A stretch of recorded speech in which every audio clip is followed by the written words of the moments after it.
Am I the asshole for getting my eldest daughter a kitten to reward her sacrifices for her nonverbal autistic sister, despite my wife's overwhelming frustration?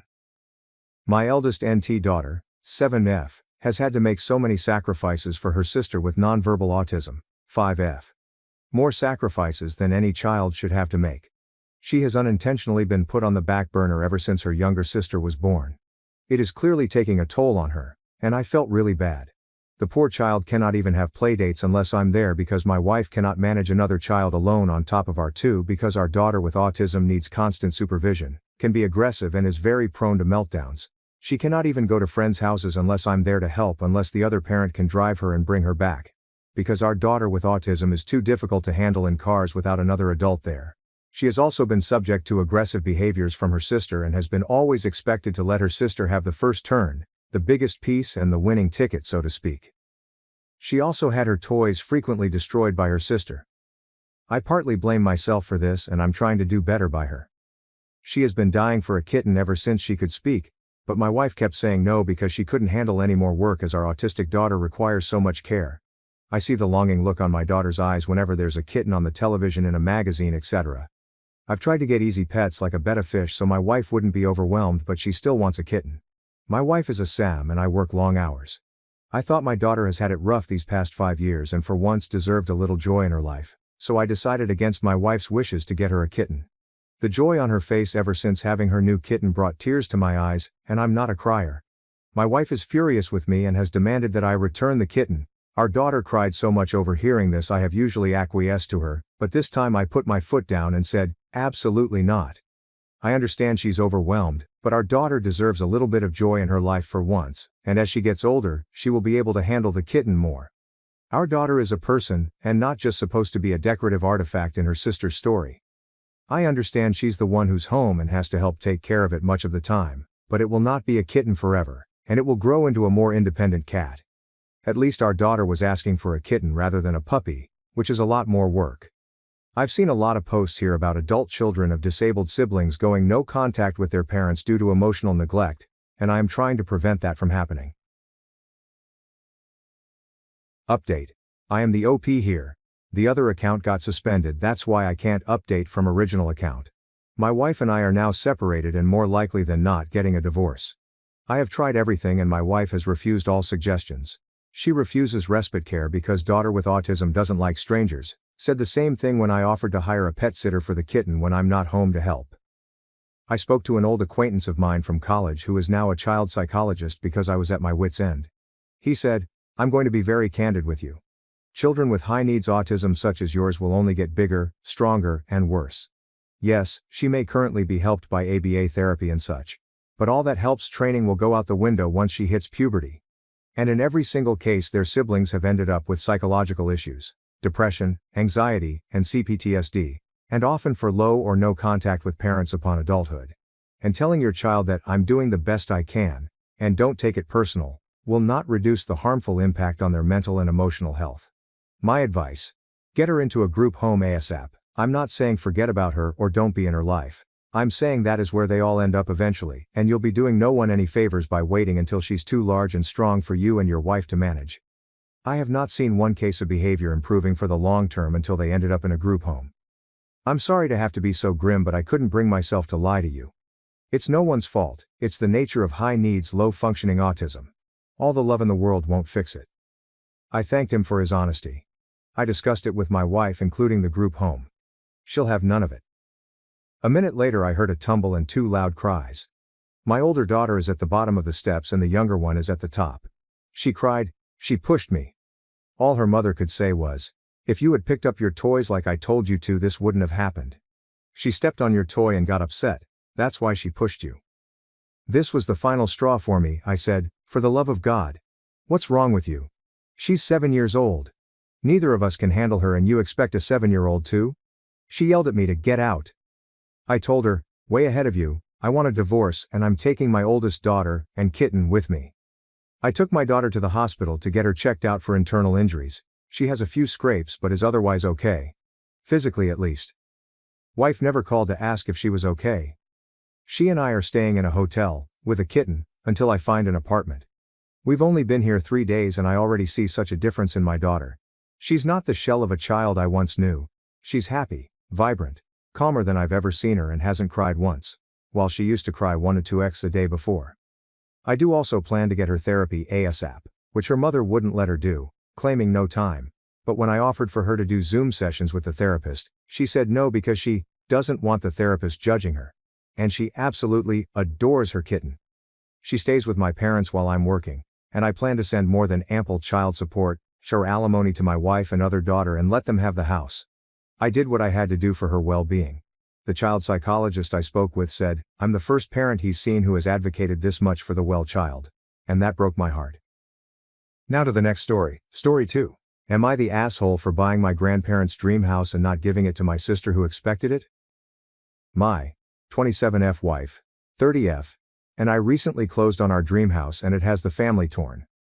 Years ago my grandparents owned the family home, but when they died unexpectedly with a lot of medical debt and expenses our family had to sell their house.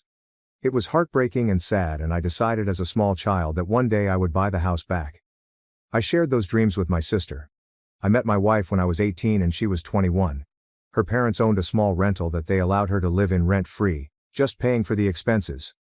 She invited me to live with her a year into our relationship and we got married a year after that. I told her about my dreams of owning my grandparents' house and she fully supported me. We began putting large amounts of money back for a down payment, in the hopes that the house wouldn't go on the market before we could afford it. Because we didn't pay rent and both had good jobs for our ages, and the economy we lived in, we were able to put back a very, very large sum of money. My in-laws also offered us a sum of $75,000 for the down payment. And in total, we put back about $185,000. About 20 years after my grandparents passed away, their house finally went back on the market at a massive price. The house itself is huge with 6 bedrooms, a large lakefront estate, and several features including a pool and small guest house. We knew that this house would have a huge price tag and we skimped and budgeted for 9 years to afford my dream house. My sister was also house shopping at this time but with a much smaller budget. Her and her husband have children, student debt, and rented for the past several years, and were not able to put back money in the same way my wife and I were. When our grandparents' house went on the market, I sent the link to my sister and said that we were finally getting our grandparents' home back in the family. She was very excited and said as much, and that was that. My wife and I moved forward, visiting with the owners and real estate agents, having it inspected, and made an offer. They accepted and we were absolutely over the moon. Throughout this whole process my sister kept saying how excited she was to have the house back in the family and how nice it will be for her children to know this house and grow up in it like her and I did. Our grandparents' house was the location of every birthday, holiday, gathering and reunion, and my wife and I planned on making it that way again. Which was why what my sister said didn't raise any red flags. Weird that she'd phrase it that way but not concerning. We had a BBQ at my parents' house to celebrate the final closing of our house. During the dinner my MIL offered to kennel our dogs while we were in the stages of moving to keep things easier and them safe, and that was when my sister piped up. She asked why our dogs needed to be watched when the real issue was her kids. My wife asked what she meant and she said that her kids will need more supervision than our dogs and that she was confused as to why we'd be so busy that our dogs needed watching. I told her I was the one confused. I didn't know she was helping us move, and that if her kids couldn't reliably be left to their own devices then she absolutely did not need to help us pack. My sister proceeded to ask why my wife and I would be packing. I told her the obvious, we just closed in a house? For length reasons I'll leave out a lot of the back and forth, but here's the gist of it. My sister had it in her head that we were buying the house to either A. rent to own it out to her family, or B. transfer the title to her name and have her pay us back in time. Yes, that is literally what she was thinking. Despite us never discussing anything like that once. When I told her that was not happening my sister threw a fit. She was pissed because this was her dream too. And that it wasn't fair that only one of us could live it. That since she had children they deserved to grow up in the family home, and what did my wife and I even need all that space for? My wife told her that it isn't the family home anymore. It wasn't left in a will, we purchased it, and now it is our home. And we decide what we will do with it. My sister told my wife to shut up and that she had no say in this family discussion. I informed my sister that if she spoke to my wife that way again we would not be having any kind of contact with her anymore. That she doesn't get to assume we're giving her a house and then throw a hissy fit when she's put in her place. And we left. My in-laws spoke to us on the matter a few times but all told us we were in the right, and that my sister was very out of line. I assumed everyone would agree, but if they did, I wouldn't be on this thread. I got texts and voicemails from my parents saying that we were out of line, threatening my sister. They told me they were disappointed in me for taking my sister's dream from her and that I don't have kids, so I can't understand her wanting to provide them with a good home and childhood like she had. That it's only fair we set up a way to give her the house, and that we could afford to find something else. Even my more distant relatives have said that it was cruel of us to take that from her. I'm honestly super shocked and taken aback. I've seen stories similar to this on Reddit, entitled "People Thinking They Should Get Their Relatives' Houses," but I never expected to live it. This feels surreal, and I hate that we're starting this new chapter out on such a sour note. Edit. Wow, this blew up in such a short amount of time. Thank you for your support, and if this continues to be interesting and not blow over, I'll definitely update. Yes, this unfortunately is a real situation. And in case anyone is curious. Yes, the house is big and expensive, but it's severely outdated. Which is why the size and features don't exactly match the price in today's housing market. Like, I don't think any owners after my grandparents renovated a single thing. Also, I am a woman, lol. Update. I can't read and respond to all of these comments, but thank you. I will continue to update, but since posting yesterday morning not much has happened. I will add a bit more of what's happened since the BBQ. I haven't responded to any messages my family have left. I honestly didn't think this was that big a deal, but after scrolling through the comments for a while with my wife, we're both taking this much more seriously. A security system isn't an option at this moment. The house needs too much work at this moment to have cameras and such set up. They'd be in the way if everything else was being done. We'd have to have them removed for several of the things we need done, and we don't even have internet access at the property at this moment. I will be scheduling meetings with some companies to start coming out and working on the property before we get to the cosmetics. However, we do have someone coming out to change the locks on Thursday. We won't be moving into the house for a bit since it needs so much work before we're comfortable. I've had a few people suggest the story is fake because the price of the house doesn't match the features. The house needs a lot of work. It hasn't been updated or worked on in years, and the price reflects that. Also, we are lucky to live in a state where property values haven't skyrocketed too bad. Edit 2. I've posted a full update. It's on a separate post that for some damn reason I can't link them together. Relevant comments. Comment 1. Info. How much did the house cost if you put down almost $200K as a down payment NTA? But your first mistake was sharing the listing with your sister. OP. The house was a little over $800K. But the down payment itself was only about $100K. The rest was used for closing costs, moving costs, and renovations updates.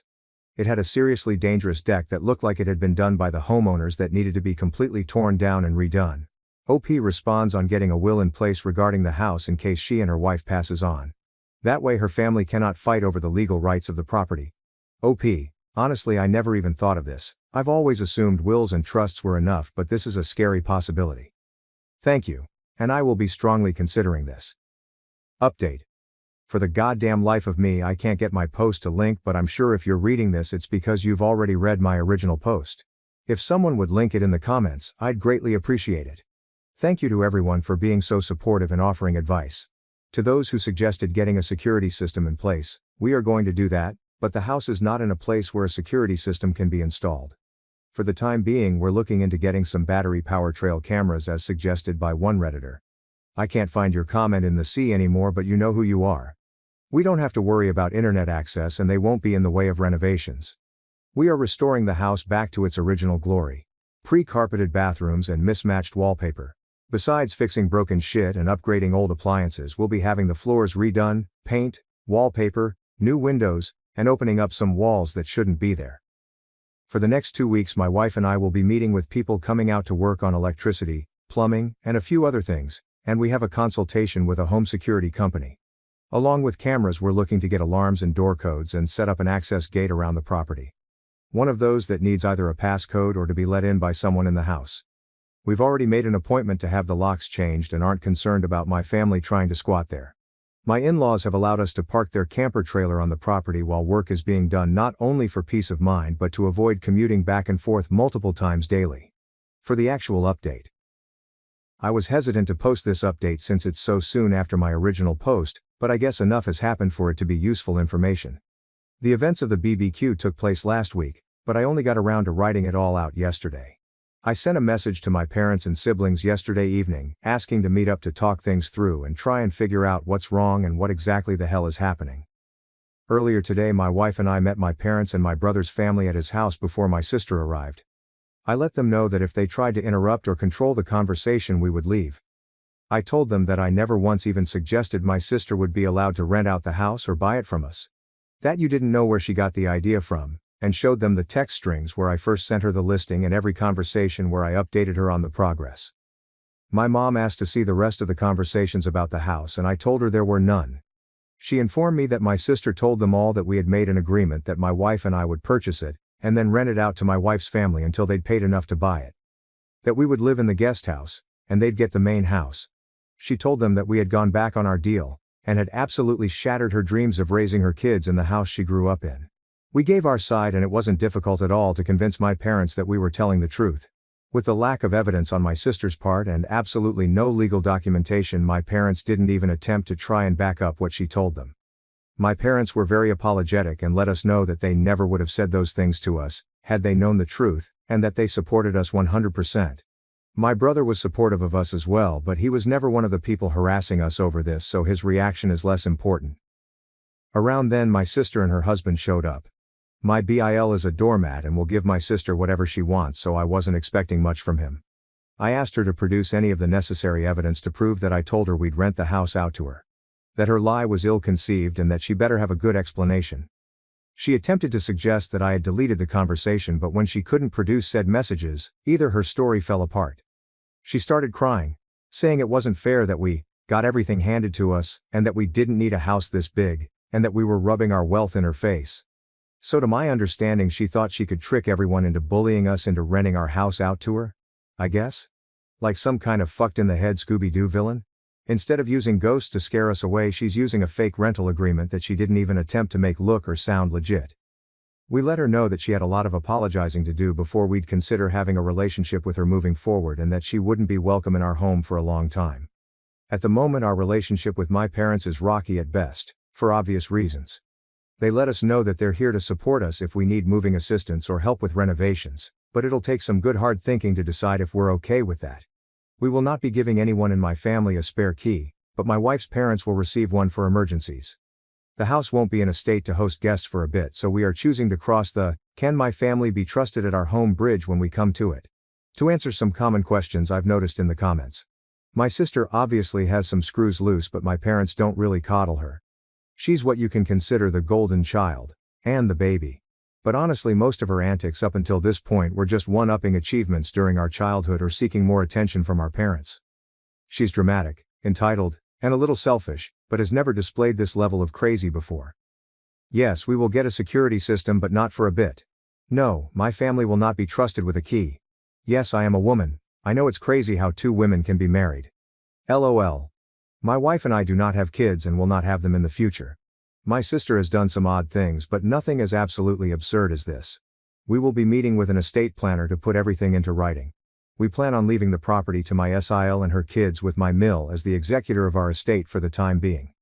My sister and her family rent a small house in town. They aren't struggling per se, they each are college educated with good jobs, but children are expensive, and then adding in student debt and $2,000 a month in rent, and you aren't exactly living it up. Also, there's a surprising amount of people mad at my wife and I for being rich. We are not wealthy. My in-laws are comfortable and are generous enough to allow us to occupy their rental at no charge. They bought a new house decades ago and just didn't sell their previous one. So they allowed my wife to live there. The down payment was my wife's college fund from years ago. Her parents put money in it, but when she decided to go into a trade, they kept the money and saved it specifically for the purpose of a down payment.